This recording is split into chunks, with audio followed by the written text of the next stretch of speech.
right. Welcome to our very special Fallout Day fan celebration episode. So, Today is October 23rd. It is the day the bombs fell in 2077. So it is Fallout Day. yeah. So when the bombs dropped in Fallout, the world ended, but the power didn't. It just went underground. Is that an actual phrase from the game? Sort of, yeah. Yeah. So yeah, it just went underground. So welcome to Mind Over Media, the show where we, Mav and I, deconstruct pop culture's hidden propaganda and reframe stories that shape us. I'm Tabitha Chapman Gray, and today on Fallout Day, we are going to crack open. We're reading from a script if you can't tell. But anyway, we're going to crack open the vault door on power, propaganda, and the apocalypse that never really ended. And of course, because we can't be short of this, we're going to be comparing it to our modern day experiences as well.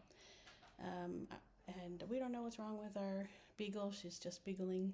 Yeah, she's being a beagle. So when you hear a little puppy, we're not torturing puppies. She just would like to be part of the podcast, I suppose. All right. So shall we get started? It's funny, we have to sit so close, like in order to like get in the screen together. But it's okay, we're married. Okay. So yeah. So who's gonna do the second?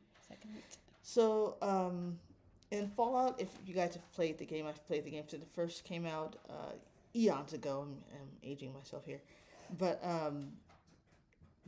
within the game, basically the government privatized morality, and they didn't care what was happening above ground. They moved all of the humans below ground and put them into vaults, and strange things happened, over time. So that's kind of the modern day scenario we're living in, and we're going to deconstruct that this episode. And also, we want to touch base. Many of you who will be watching this eventually. Oh, we have 3 viewers. Oh, thanks. Maybe Hi, viewers. It's probably all us. Anyway, leave a comment on YouTube if you can, and we will read them because we can.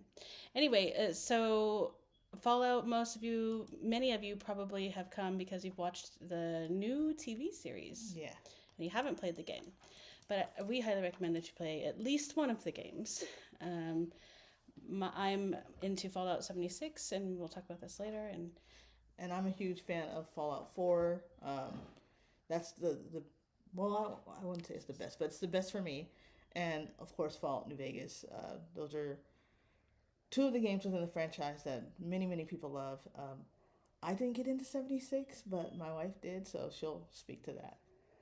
Yeah, so we'll be talking about various themes that there's lots of themes in Fallout, but kind of the major themes and how they meet and how they exist today. So our first theme is about how nostalgia and paranoia shaped Fallout's alternative history.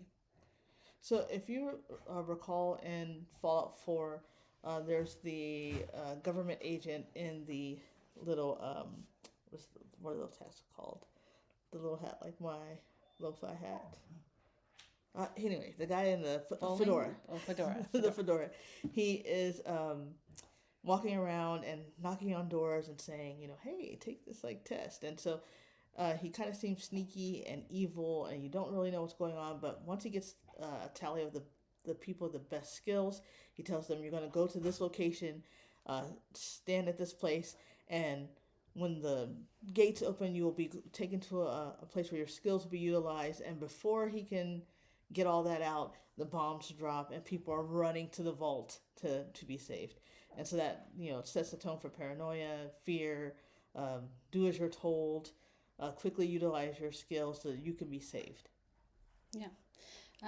And you know the history more than me, so you're going to have to take on the whole history section. Okay, so... a lot of Fallout has a lot of consumer propaganda. We'll talk about how that correlates today, even the paranoia aspects and the people with the best skills, blah blah blah. Um, we'll get into that in a second, but the Nuka Cola, as we know, is one of the consumer propaganda marketing effects they have on the people. The medications that they use, everything is kind of fed to the people. The people have stopped thinking for themselves, and they're just doing what the government tells them to do so they can survive. And so let's talk about the connection of that for today. Like, for example, they say, "Oh, take this medication; it will help you focus better." And as you guys know, if you take too much of Psycho in Fallout, you will become addicted and you'll become sick. But they have the people, the powers that be, that are telling you this will help you, this will aid you, and so people are just kind of going on blind faith, in the government, that the government's going to help them, and they're really not helping them in Fallout. All right. So ties to today. Yeah. So the ties to today. Is that what the next section is? Oh, okay. She must be. She's like, I'm gonna skip this section. No, it's fine. So one of the ironies of, I guess, history overall is that we often repeat history. We make the same mistakes, or we think we're making different mistakes, or different decisions, and then they end up having the same effects and results. So, as we have seen. Oh, sorry about that. Let me. Do not disturb. There we go. So as you see, you go through the game. Sometimes you might start to feel familiar in the game, and that's partially because we are living in an era of dystopian ideology right now, and no matter which side of the dystopian globe that we're on, we are all still feeling it. So there's a lot of people who are.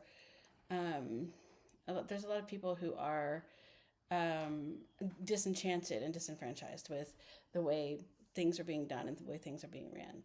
One of the beautiful things about Fallout, I think initially, was this, like, if you'll notice, it's a futuristic show, movie, but all of the decor and thank you, and vehicles are like old timey, if you will. That's the old word we used to use. I don't know what the slang is now. They are nostalgic, going back to the 50s, making it feel like home and comfort. Yeah.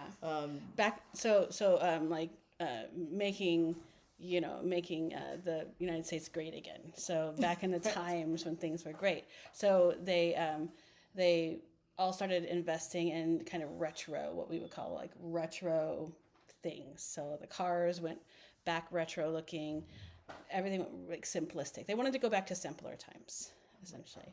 And so that's one of the reasons why the whole series, the TV show, everything is kind of set in a retro feel to it, even though it is a futuristic show. And now I know some of you guys are going, oh my God, keep politics out of games, but games are political.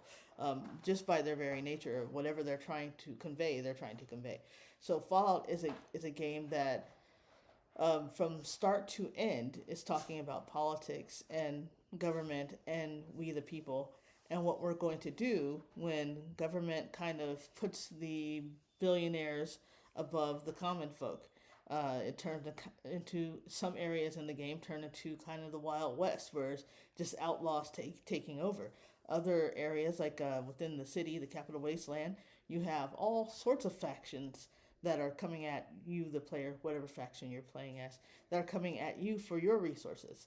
So the game itself is political. Yeah.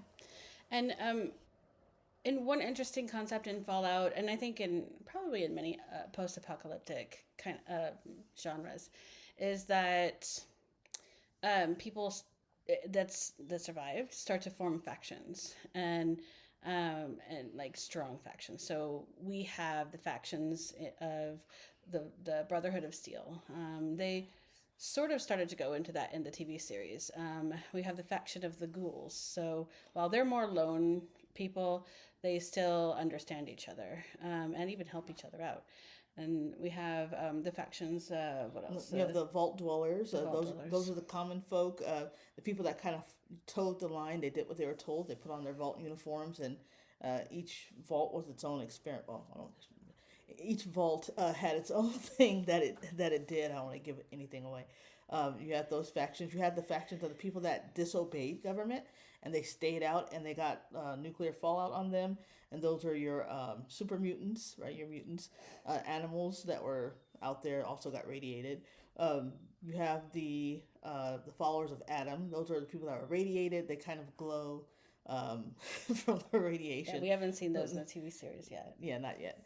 They're from the game. I'm sorry, those people from the game.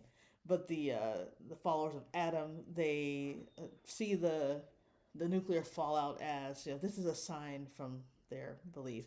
And you have the Enclave, which is the government itself. So these factions are actually an essence of a thing that keeps the apocalyptic worlds from progressing.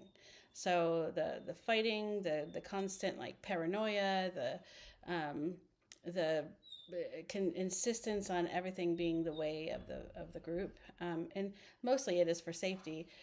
But the othering that happens and the dehumanizing process that goes on maintains this post-apocalyptic world for way longer than necessary. So if you watch the TV series, you'll hear a lot about Reclamation Day. And so Reclamation Day is a specific day that they had set where everyone would come out of the fallout and reclaim the Earth and take it over. And so that was supposed to be the beginning of rebuilding civilization. However, due to all this, these groups that othered everybody else, there was just almost practically zero ways to be able to progress forward, because anytime any single group would try to progress, one or all of the other groups would somehow like attack it and bring it down. Yeah, so during Reclamation Day, when the vault doors opened, they were supposed to come out to this, this world that they could fix, and some of them are, gung ho, they're happy, like, oh yeah, everything's gonna be great, and they came out of the vault, and everything was destroyed, and there was crazy animals and birds just scared me, and super mutants and things of that nature. Ghouls. There were people that were so badly damaged by the radiation that they couldn't function. And so they were so badly damaged that they were like immortal, sort of. But that's the ghouls. Or the ghouls are different than Valentine. Valentine. No, Valentine is a ghoul. Yeah, no. So they're like sort of immortal, at least. Oh, sorry, we've got a lot going on. A lot of animals. At least radiation. I'm losing words today. What are you words? At least radiation didn't harm them. Right. Quit barking. But they could be destroyed, of course. But they were so radiated that like they were fed by radiation. Even the ghouls had othering going on. So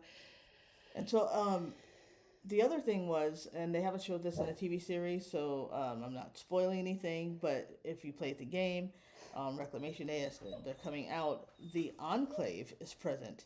And they're like, oh, hi, government. We did what you, told us to do. We put the uniforms on. We went underground, and the Enclave shoots them on the spot. And you realize the government is not your friend, so you're fighting the Enclave. And they're like, they have their nationalism slogans, and they want you to either join the Enclave or get out of the way of their version of change. They have their what do you call that? Their brainwashing that they want to do for the people, and it's nothing that they told you when you first go underground into the vault.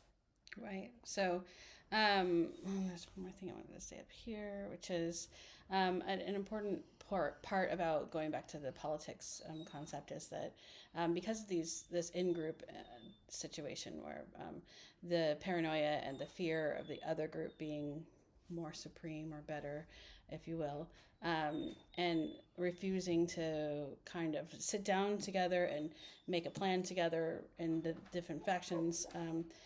There was a lot of like silencing. So like the concept of if you question the wasteland, then you will start questioning the world that made it, Right. and that will lead to problems, of course. But at the end, as you notice, like the more questions you ask, the better. But that's just not how regimes work in general. So speaking of the regimes, So back to the Enclave, we noticed that when the TV series came out, and we don't know what's going to happen in season 2, but when it first came out, the Enclave was like visually missing. Where's the government, who is controlling this? And they're just kind of showing the warring factions and kind of what happens after the vault opens. But the government was like eye-soaringly missing from the TV series, and one would guess it's because of what's happening in actual life in America, where we have, people that feel like we should lean towards authoritarianism for whatever reason. Some people are just pro-fascism. I don't get that. I think it's a lack of understanding of what fascism is, or they're thinking I'll be a person in an Enclave outfit and nothing will affect me. So it's something of that nature. We also think that it's a possibility that studios wanted to sanitize the politics and not keep the politics in there, but silence doesn't make it not be happening. So, and there's one other possibility is that power stays invisible so that the people don't know that they're actually being, used as tools by the government. So the series has always been kind of confronting the issues of government overreach and government misusing its power and things of that nature. So they say art imitates life, and Fallout is definitely one of those games that does that as we're living through this crazy time.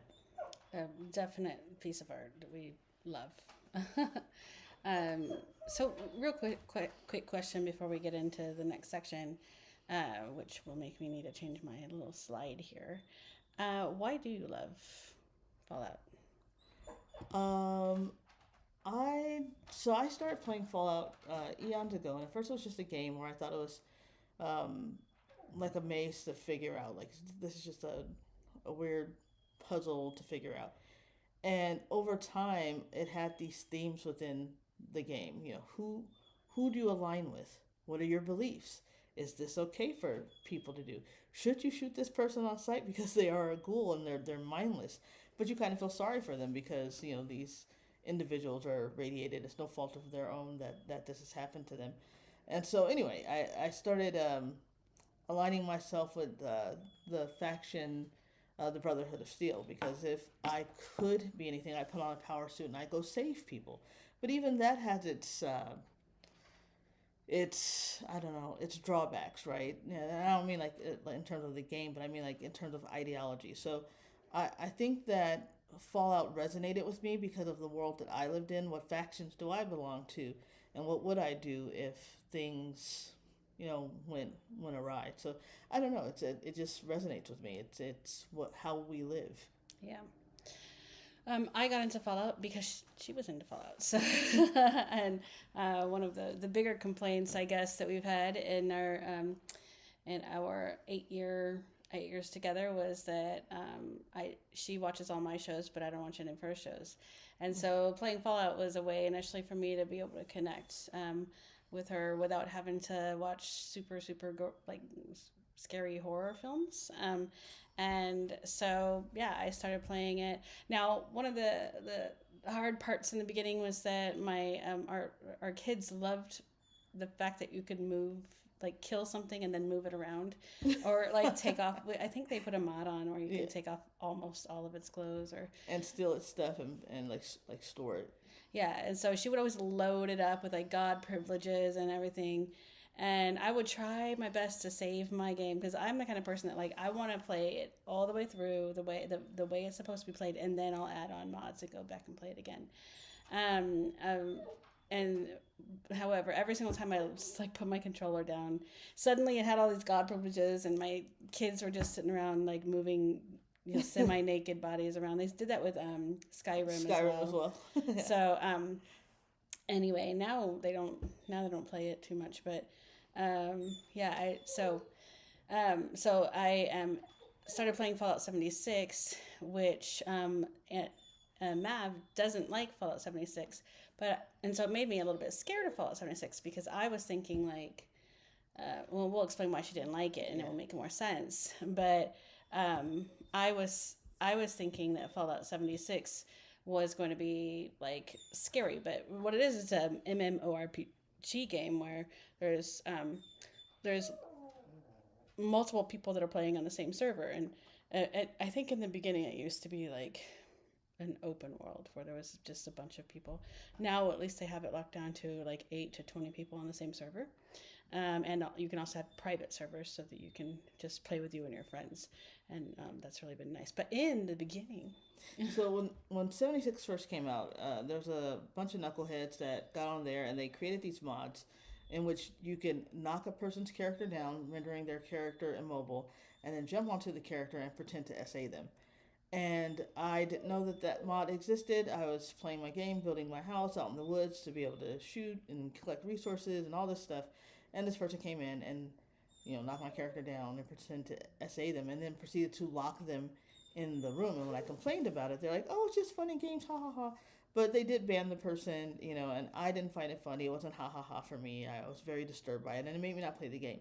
I still won't play 76. So that's how. Even though we can get a private server. Yeah, it just soured the game for me. It was just pointless. Like, they say keep politics out of games. Like, keep your weird things that you're into out of games. Yeah, your weird fetishes. Keep it out of games. Like, go do that by yourself in your room or something. And to some degree, the game has certainly improved. I think especially like locking it down to a smaller number of people on the servers is very helpful. But I'm part of a Facebook group. I think it's bigger than a Facebook group, but anyway, called Women of the Wasteland. So if you guys are seeing this, hey. And there is always talk of this stuff still occurring, but also an acknowledgement that it has improved a little bit, which is helpful. So one thing I know that we kind of like teach noobs, in which I'm still a noob technically, but is to change your clothes as soon as possible. And I don't mean like your real clothes, but your clothes in the game, because if anyone sees like the like beginning clothes, they'll harass the heck out of you. Please forgive our beagle. Our beagle is fine. It's just beagling. It's like Snoopy. So she hears us talking and she's like, I want to be part of the thing, but you can't be part of the show. Yeah. So anyway, so if you would like to join the little group, Women of the Wasteland is a good, safe place. Plus, if you are ever playing in game and you see Women of the Wasteland or you see WOW, then that's Women of the Wasteland, and so you can be like, hey, now I know about that. Yeah. So women were often reporting harassment, exclusion, and gatekeeping. So that's just the idea that women didn't belong in the wasteland, and so it was very hard for, and still is to some degree hard for women to get to be able to complete a game if they're being constantly accosted. And it is kind of weird when you're playing that game. You kind of look around and sometimes you'll see a character just staring at you, and like it's not that much different than real life, unfortunately. So true. But at least you can push the power button and get out of there, but it still kind of prevents us from being able to have a really full experience. So for those of you that don't play the game and you're into Fallout through the TV series, what Lucy experiences in Fallout is what we're talking about. So people don't take her seriously. They think she's kind of stupid. They're like, oh, she can't fight. And when she wants to kick your ass, Lucy kicks your ass, So it's something like that. It's a little bit worse in 76. I haven't played it recently, so I don't know what it's like today. But in the past, it was worse than that. People would kick your character through. Comfort the dog while you do this segment. People would kick your character through parts of the game, so you'd fall through the game. Or they had mods where they hit you and you would respawn in a place that was nowhere near your home base. So they did things to female players just to do them. And so the online spaces replicated the hierarchies in real life, where males didn't want women to play the game. They thought it was a boys' game, and they did their best to make it uncomfortable so that women would not play the game, or girls wouldn't play the games. So like, I guess Fallout was saying, like, just because the bombs fell and they were supposed to do respawn America and make America different, when it came back, it was still just as bad. So misogyny is something that Fallout players experience in the game. In the TV series, they experience it, and the game is saying the apocalypse isn't gender neutral. So we're going to move on to the rebuilding of civilization. So Fallout, it's not just a story of repair. As we all know, it's a survival game, and in the beginning of this episode, we were talking about how if they had just worked together, it wouldn't have happened the way it happened, where people were coming out on Reclamation Day and the world was just in chaos. If they had come together, like, there's a group of people, I don't want to ruin things, so I have to be careful of what I say, but there was a group of people that were like, hey, we're going to work together and we're going to make things better, but they too ended up being like a bad faction. I know I'm being vague about it, but just in case they show it on a TV show and people haven't seen it, I don't want to ruin that. But it really is about rebuilding together, because if you don't know what the other people are doing, then sorry, if you don't know what people are doing, you can't relate to them, so you don't have empathy. You just, like, I don't know what you're doing, so you take out your guns, and so that's where the Wild West sections come in, where people shoot you on sight because they don't know, if the raiders don't know if you're a friend or foe. There we go. Okay. So really, this game, in order to I guess transform the wasteland, it's really about empathy. It's about cooperating together. So as we said already, there's these factions that don't oil and water, and like I said, for good reasons, because historically they've been unsafe. They've been I won't go too far. They've been unable to walk down, like we saw in the TV series. If you saw the TV series, like they were walking down a train track and someone tried to attack them, just minding your own business. Well, but the moral of all of the stories is that empathy and cooperation is the only way to be able to rebuild these civilizations. So it's important to understand, that the wasteland is not a prophecy, it's a mirror. And the future is what we do with its reflection. So we really need to take care of our land and our communities and our groups of people. If you want to chat, it's anytime you watch this video, or if you want to share this video, you can share it with the hashtag #ReframeTheWasteland, and also try to make it relevant to our world today. Is that it? Now we're going to talk about what's behind us. Yes, we always, in our celebration days, we always really peacock our merchandise that we've bought over the year. And this is our actual first time celebrating Fallout Day. We didn't even know it was celebrated. Once we started focusing on celebration days, and we looked up a bunch of fandoms and stuff, and we were very excited to see Fallout Day because it is our primary fandom. Well, Aliens, I guess. No, Aliens is mine. And primary. Star Wars is mine. Yeah. Followed by Star Trek, and so I guess it's like a quad. Yeah, I'm just getting into Star Trek and Star Wars. So and Doctor Who. So I'm just learning about these things. You're learning about the Doctor. I'm learning about Doctor Who. I'm learning about these things. my primary interest was aliens and horror films. And so I knew about Star Wars, I knew about Star Trek, but I didn't realize how amazingly interesting those fandoms are. Oh, and Lord of the Rings. Like I dig Lord of the Rings. I didn't think I would like an elf show, but here I Really, am. she just likes Gollum and Smeagol. No, and the I don't know if she's a queen. I'm new Oh, to this. Galadriel. Yes, And she Galadriel. loves Galadriel. I just I like things that are powerful, and she is a powerful creature, and so yeah, there's that.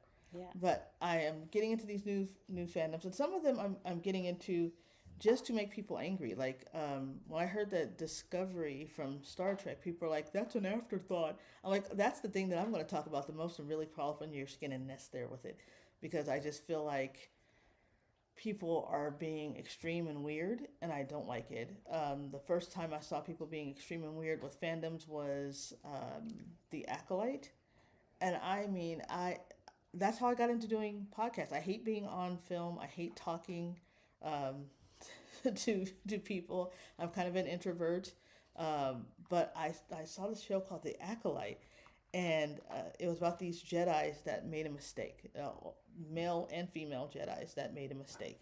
They did something and it caused a whole bunch of people to get hurt.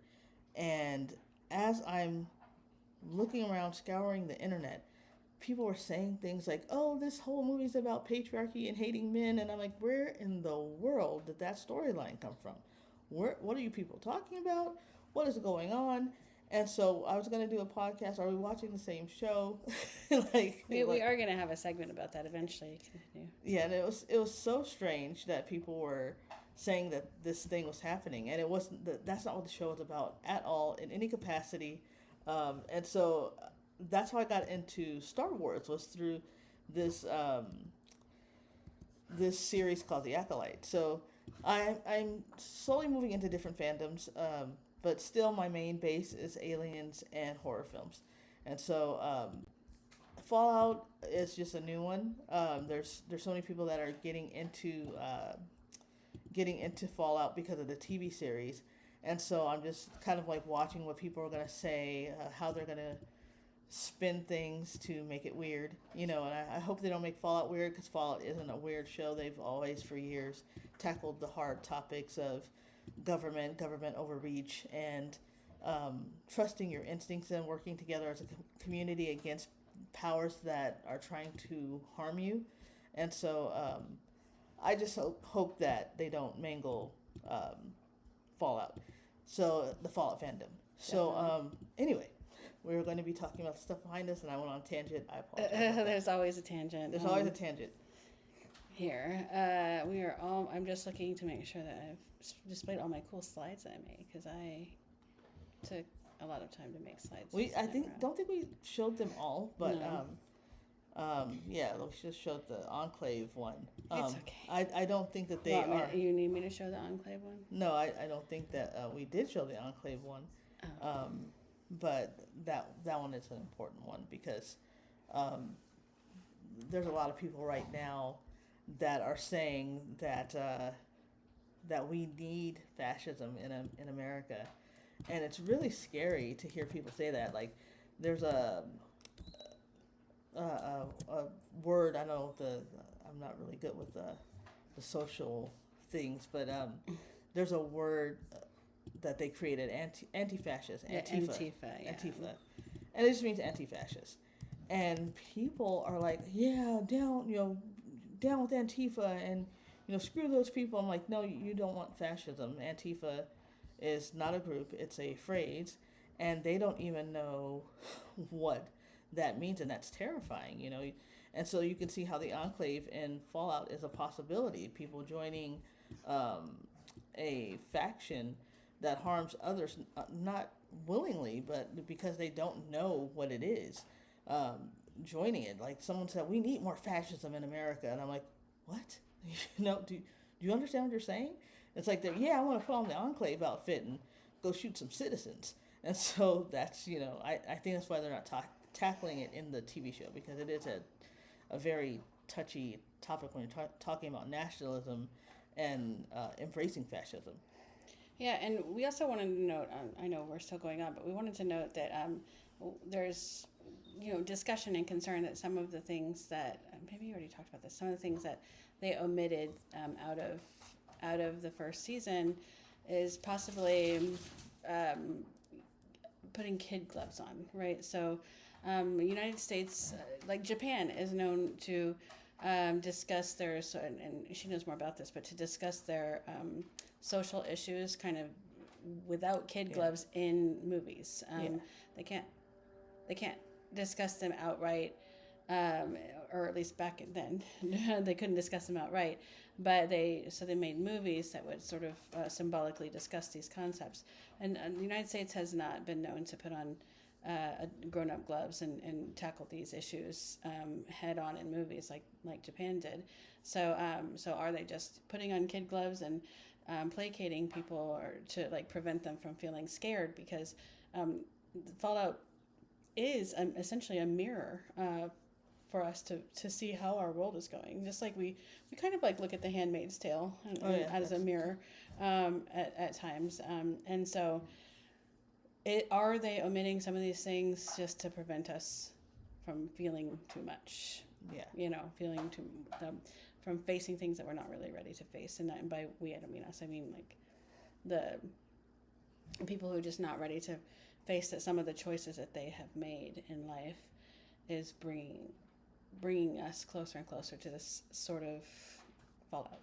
Yeah, and I know we're being a little presumptuous because we don't know if they're going to tackle the Enclave in season 2, but they sure didn't touch on it at all in any capacity in season 1. They're like, we're just going to ignore this little nationalism thing and not have that in there.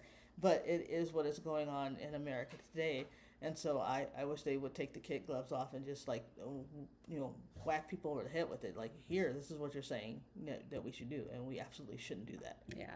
I mean, and it's subjects like that they have a really great opportunity to address in Fallout, which is subjects like diversity. Because in Fallout, frankly, only the best survive, right? And so, and in that, survival is essentially a huge amount of diversity that allows for people to be able to make, better decisions based on the diversity. But it's just time and time again, the decisions that shun diversity are the decisions that keep the Fallout world in disarray and in discontent, an inability to move forward and create progress. All right, so now, without further ado, where consumerism never dies in apocalypse. Even during the apocalypse in Fallout, we got our Nuka-Cola, we have our our caps. Consumerism never dies, so it never dies here too, and we have some merch to show you guys. Yeah, actually, we'll start with the caps. Let's start with the caps. So this is some merchandise. It's just like, I will open it. It is just like the cap box that you find in the game, and I was like, surely they didn't make me happy and actually put caps in here. So let's check it out. So you open it, has a little paper inside, drum roll, and yes, there are actually caps. Let's see if I can show you. There are actually caps in the box. How cool is that? Yes. They won me over, make me spend money because it's so cool. And this is an amazing little merch gift here. And we are big on buying things and cluttering our spaces up, because whenever I know I've been saying this for the past 5 videos, but we're trying to buy a farm, which is going to include lots of really cool outbuildings. Yes. And one of them is going to be a recording studio with a whole bunch of fan things. So we're very excited. So my plan is to do a section per fandom of just really cool stuff. That would be awesome. Yeah, so this actually we do have a giveaway today. I think we've only had one viewer, so we'll have to do it maybe in a month from now.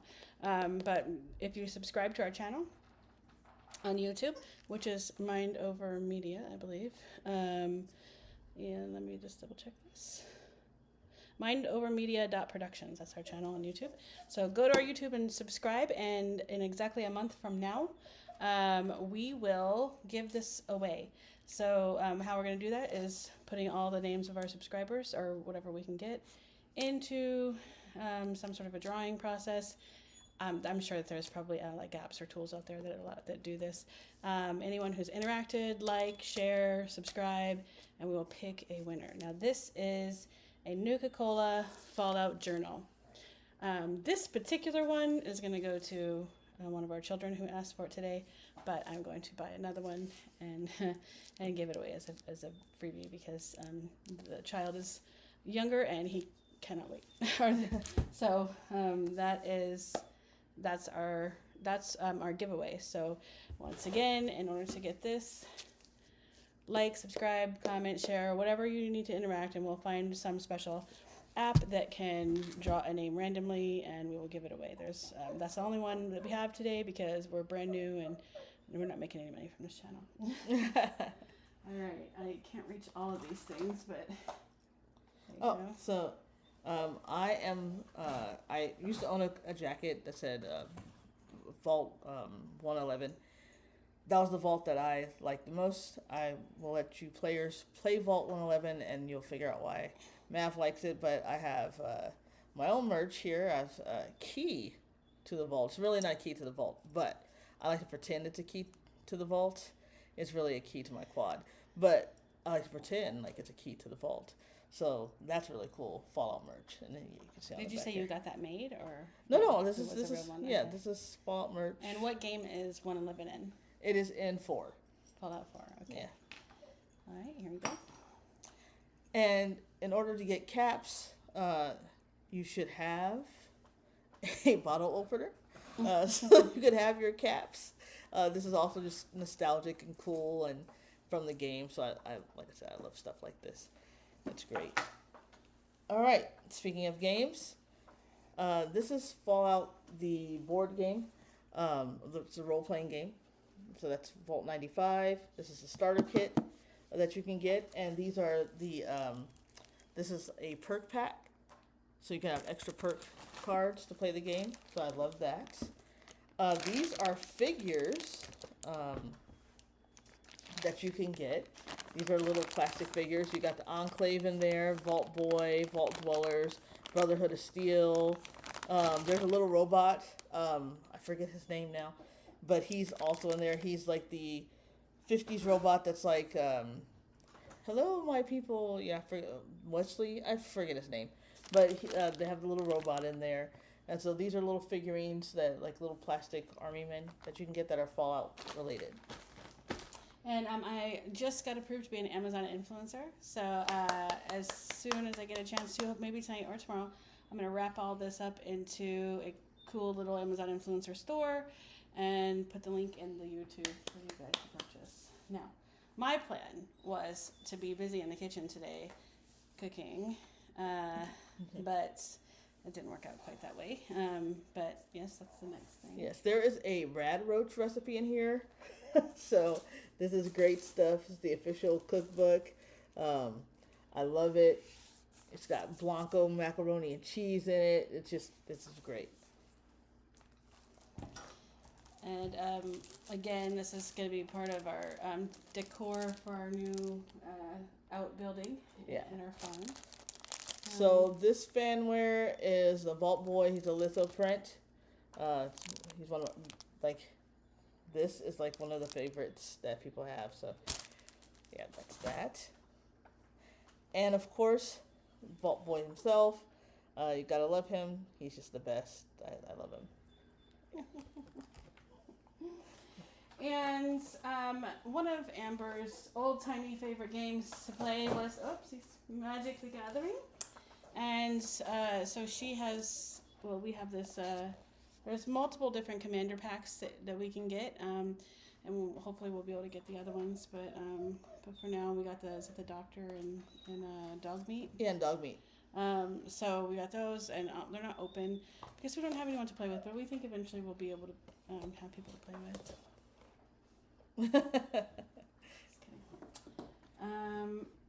All right, and then the last thing that we have This big old thing.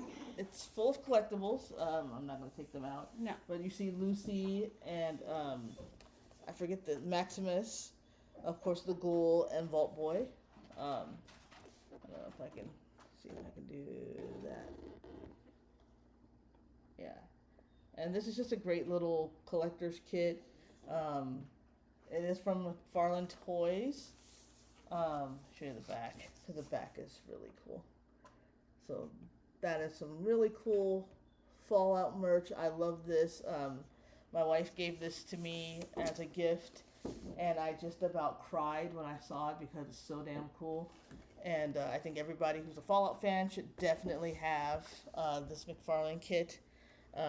It is based off of this 4-pack is in particular is based off of the movie.